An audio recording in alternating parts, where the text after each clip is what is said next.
नमस्कार, स्वागत है आपका साधना न्यूज में। मैं पुलकित सक्सेना आप लोग के साथ। आइए एक नजर डालते हैं राजस्थान की तमाम बड़ी खबरों की ओर। लेकिन उससे पहले मैं आपको बता दूं कि राजस्थान के अंदर कोरोना वायरस अब धीरे धीरे कम होता हुआ नजर आ रहा है। अगर हम बीते 24 घंटे की बात करें तो बीते 24 घंटे के अंदर राजधानी जयपुर, जिसमें सबसे ज्यादा कोरोना के एक्टिव केस हैं, वहां पर अब 10 मिनिमम उससे भी कम केस सामने आ रहे हैं। सबसे ज्यादा राजधानी जयपुर के अंदर मानसरोवर इलाके में 9 केस सामने आए हैं। यह इस पूरे साल में दूसरी बार ऐसा हुआ है जब राजधानी जयपुर में प्रत्येक इलाके में 10 से कम कोरोना पॉजिटिव केस सामने आए हैं। तो आइए नजर डालते हैं पूरी रिपोर्ट की ओर। कोविड काल में दूसरी बार ऐसा हुआ है कि शहर में कहीं भी कोविड पॉजिटिव का आंकड़ा 2.5 तक नहीं पहुंच सका। इससे पहले 29 दिसंबर को ऐसा हुआ था और अब रविवार को कुल 81 केस सामने आए और एक जने की मौत हुई है। कुल पॉजिटिव संख्या 58,086 तक और मृतक 509 हो गए हैं। वहीं जयपुर में एक्टिव केस की संख्या 1264 रह गई है। मानसरोवर में सबसे अधिक केस सामने आए हैं। यहाँ पर 9, वैशाली नगर में 8, सोडाला में 7, टोंक रोड पर 6, अजमेर झोटवाड़ा पर 5, मालवीय नगर, विद्याधर नगर, एमडी रोड, मुरलीपुरा, सी स्कीम में 3, जवाहर नगर, गोपालपुरा, गांधीनगर, दुर्गापुरा और सिविल लाइन में 2, सांभर, फुलेरा, महेश नगर, लूनियावास, जगतपुरा, दूदू, बस्सी, बनीबाग से एक केस सामने आया है। राजस्थान के किशनगढ़ में प्रत्येक प्रकार का मार्बल उपलब्ध है और इसी को देखते हुए पूरे भारत के साथ साथ राजस्थान के कई हिस्सों से लोग एकत्रित होकर के किशनगढ़ जाते हैं और उच्च क्वालिटी का मार्बल लेते हैं। लेकिन ये उच्च क्वालिटी का मार्बल वहां पर ही क्यों लिया जाता है, हम आपको बताते हैं। क्योंकि किशनगढ़ के अंदर कम दाम के अंदर अच्छी क्वालिटी का मार्बल उपलब्ध कराया जाता है। इसी को देखते हुए अन्य कई जगहों से बड़े बड़े व्यापारी यहाँ पर आते हैं और मार्बल खरीद करके लेके जाते हैं।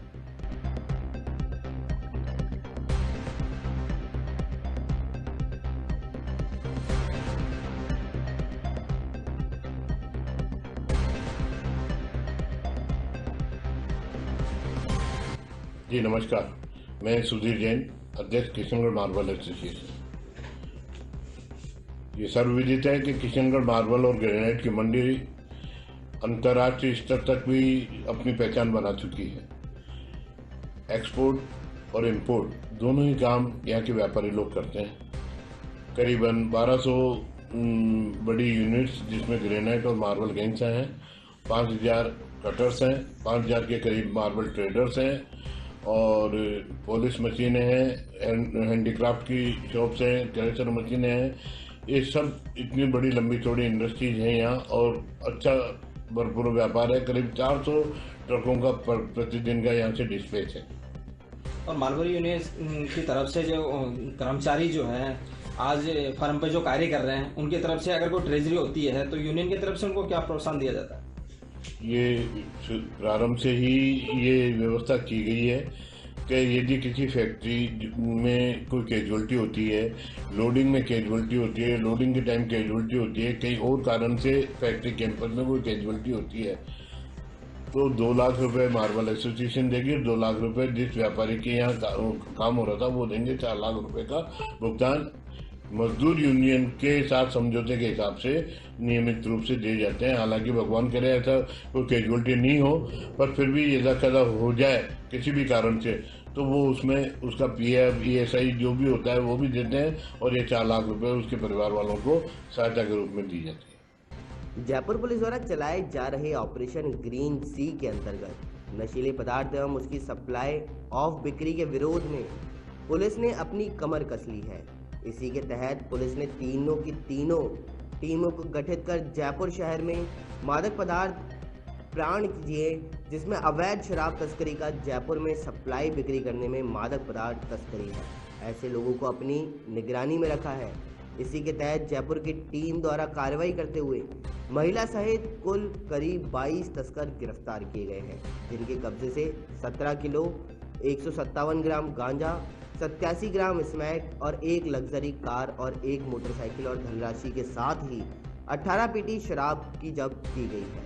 यह कार्रवाई जयपुर शहर के विभिन्न थाना क्षेत्रों के अंतर्गत की गई, जिसमें पुलिस थाना कानोता, आमेर, गलता गेट, विश्वकर्मा थाना, चोमू थाना, भाकरोटा, करधनी थाना, राम नदिया थाना, जवार सर्किल, लालकोटी, सागनेर, सदर, शिवदासपुरा, मोहाना मंडी के अंतर्गत यह कार्रवाई की गई है।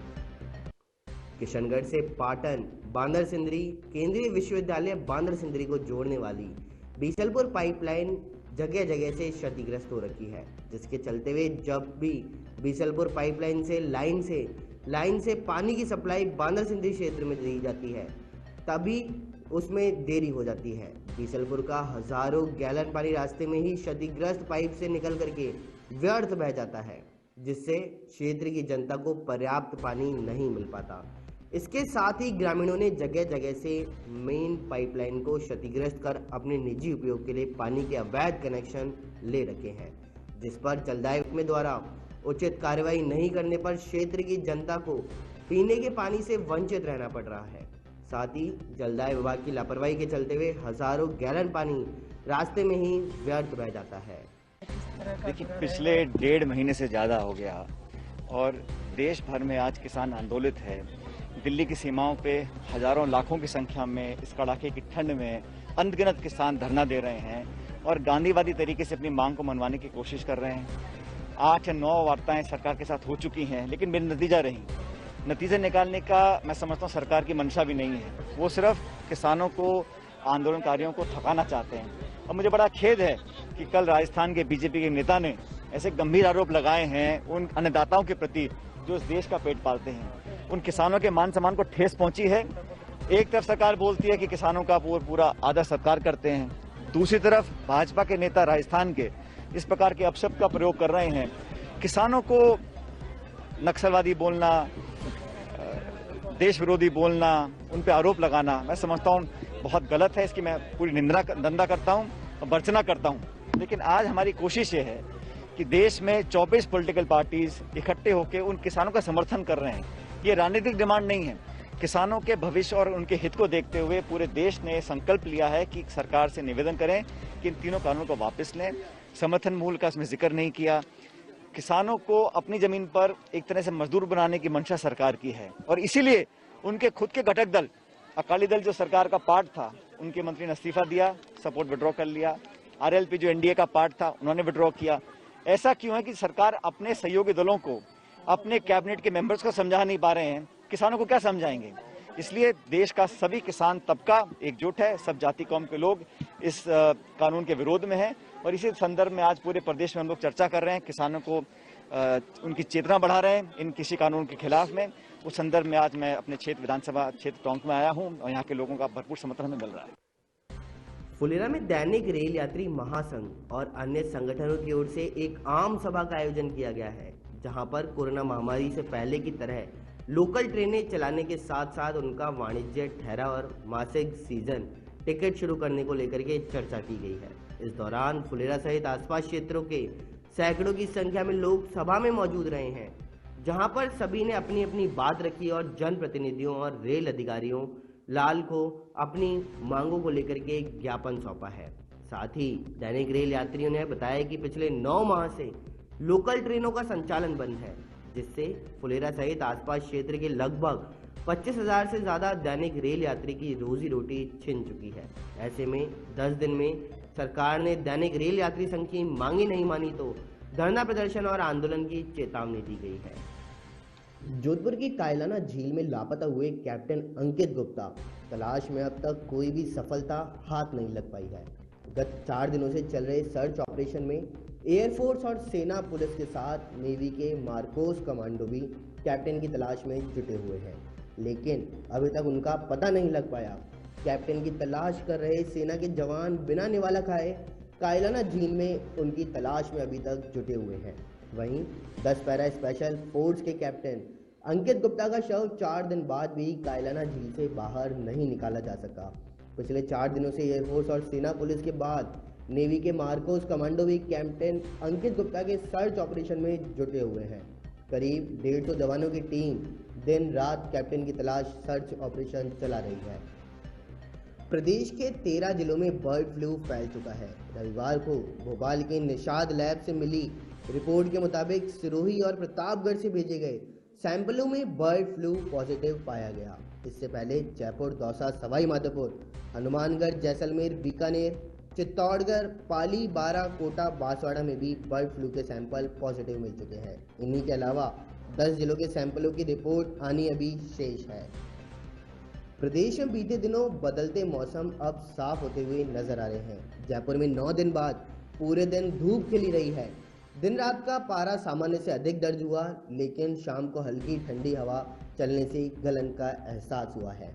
बीती रात न्यूनतम तापमान 13.4 और अधिकतम तापमान 4 डिग्री बढ़कर के 23 डिग्री सेल्सियस रिकॉर्ड दर्ज किया गया। मौसम विभाग ने आगे भी मौसम साफ रहने का अनुमान जताया है और शीतलहर चलेगी और न्यूनतम तापमान भी 6 डिग्री तक पहुंचने के आसार जताए हैं। अगले 2 दिन सुबह के दौरान कोहरा भी छाएगा। बीती रात 10 शहरों में न्यूनतम तापमान 10 डिग्री से नीचे रहा है। सबसे कम तापमान माउंट आबू में 2 डिग्री दर्ज किया गया। इसके अलावा सीकर, श्रीगंगानगर, चूरू, बीकानेर, जैसलमेर, पाली, बाड़मेर में पाले में हल्की गिरावट दर्ज हुई है। राजस्थान प्रदेश कांग्रेस की नवगठित कार्यकारिणी की पहली बैठक में 3 अहम फैसले लिए गए हैं। प्रदेश प्रभारी अजय माकन ने बैठक में भरोसा दिलाया कि संगठन में पदाधिकारी बने विधायकों सत्ता में भागीदारी के किसी पद की दौड़ से बाहर नहीं होंगे। माकन ने प्रदेश कांग्रेस की नवगठित कार्यकारिणी की बैठक लेने के बाद मीडिया से बातचीत में कहा कि संगठन पदाधिकारी बनने का यह मतलब नहीं है निकालने की सरकार में जिम्मेदारी नहीं मिल सकती या फिर उनके लिए दरवाजे बंद हो गए हों। संगठन के लोगों को जिलाध्यक्ष, ब्लॉक अध्यक्ष और जिला स्तर पर होने वाली राजनीतिक नियुक्तियों के नाम तय करने की जिम्मेदारी दी गई है। प्रदेश प्रभारी अजय माकन ने कहा कि कार्यकारिणी की पहली बैठक में पदाधिकारियों को तत्काल अपने प्रभार वाले जिलों में जाने के निर्देश दिए हैं। राजस्थान की तमाम बड़ी खबरों में बस इतना ही। देखते रहिए साधना न्यूज। नमस्कार।